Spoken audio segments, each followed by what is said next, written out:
Why do people care so much about things that technically have no real-world value?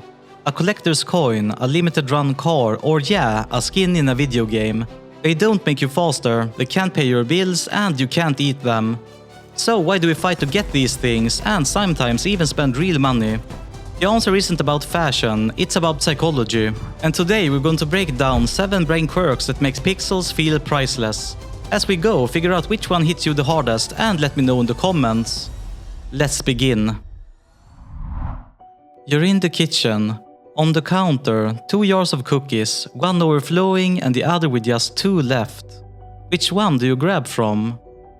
In 1975, psychologists Warshall, Lee and Adevole ran this exact experiment. The cookies in both jars were identical, exactly the same, but people swore the ones from the nearly empty jar tasted better. But that's not all. People said they'd even pay more for them. Why? Our brains evolved to treat scarcity as a sign of value. In the past, rare resources could mean survival. That's why people line up for limited concert tickets. And in Once Human, for example, cosmetics that rotate in and out of the shop feel way more valuable, simply because they're not always there. Miss it once and you might not get another shot. Scarcity doesn't just make something rare, it tricks the brain into upgrading its value. Here's one for you. What's the thing you missed out on in a game that still stings? Let me know in the comments. Picture this. Your favorite band is coming to town. You're on the ticket page. There's a little red timer counting down. There's only 2 left. Do you feel your heart rate go up? That's not just excitement, that's loss aversion. In the late 70s, Daniel Kahneman and Amos Tversky found that losing something feels about twice as bad as gaining it feels good. FOMO, fear of missing out, is loss aversion mixed with scarcity and urgency. It's basically the cookie jar experiment, but with a timer strapped to it. In games, it's the battle pass with a timer always ticking down, or the shop bundles under a large limited time banner. And here's the catch. Those words make your brain read it as now or never. Even if some items rotate back later, that specific deal, that price, that bundle. Once the timer hits 0, it's gone. You're not just buying the item, you're buying peace of mind that you won't regret it forever. Loss aversion is brutal because it's preemptive pain.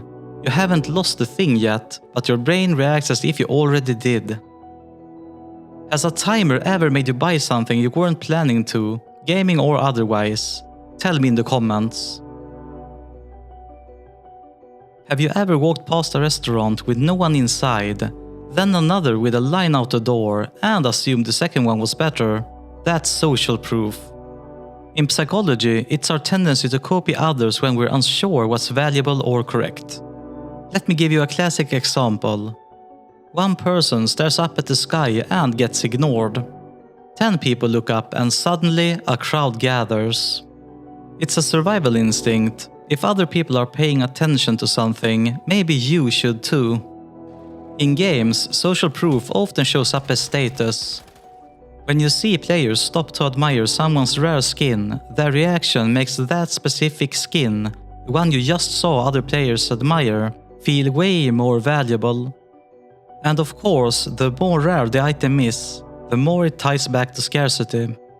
Suddenly, you're chasing not just a cookie from the empty jar, you want the one everyone saw you get.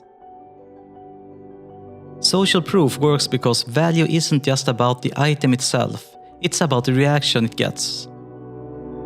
What's one skin that instantly made you think, I need that? Share it in the comments. You're halfway through a terrible movie. You already paid for the ticket. Do you leave or stay because you might as well finish it?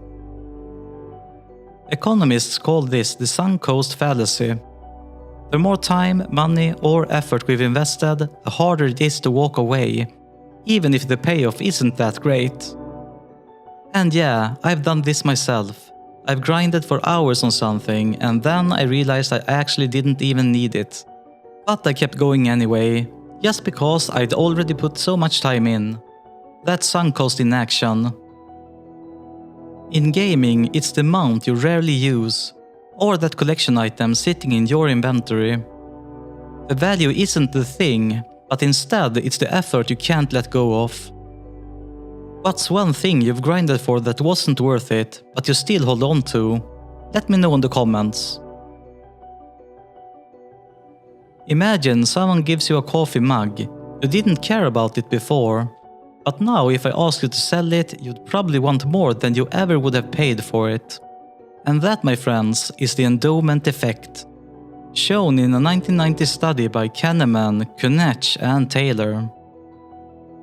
Once we own something, we tend to value it more, partly because losing it feels like a loss, and partly because ownership makes it part of our identity.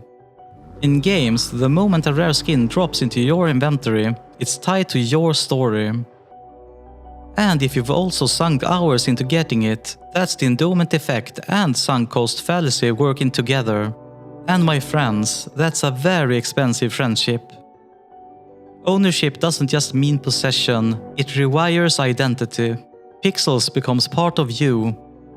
What's the item in your inventory you'd never sell, no matter what? Drop it in the comments.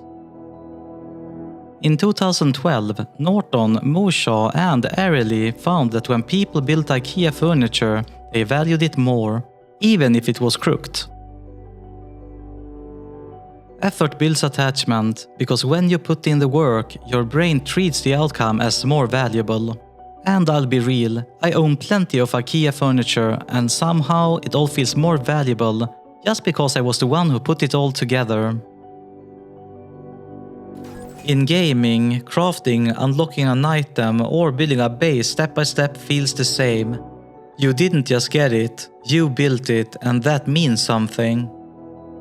Effort transforms pixels into pride. So, what's the hardest you've worked for something in a game, and was it worth it? Let me know in the comments.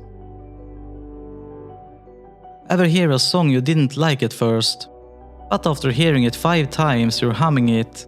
That's the mere exposure effect. In the 1960s, Robert Sions showed that the more we see something, the more we tend to like it, even if you didn't care for it at first, or straight up disliked it. It's why ads repeat, it's why you remember jingles you hate. And in games, it's why that skin in the store slowly wears you down, especially when the game keeps pushing it in your face every time you log in. Sometimes it's the same skin you first saw in someone else's inventory. Thanks, social proof. And now it's been in your face so many times that eventually you hit buy.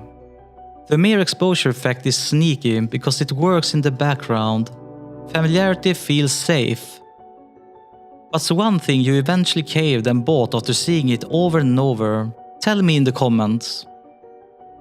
So why do rare skins feel so valuable? They tap into 7 deep-rooted psychological tendencies: scarcity, FOMO, social proof, sunk cost, ownership, effort and familiarity. And the truth is, these instincts doesn't work alone. Scarcity fuels FOMO. Social proof boosts ownership. The IKEA effect makes sunk costs feel worth it. Exposure wears you down slowly until you finally give in. Stack them together and you've got a psychological trap.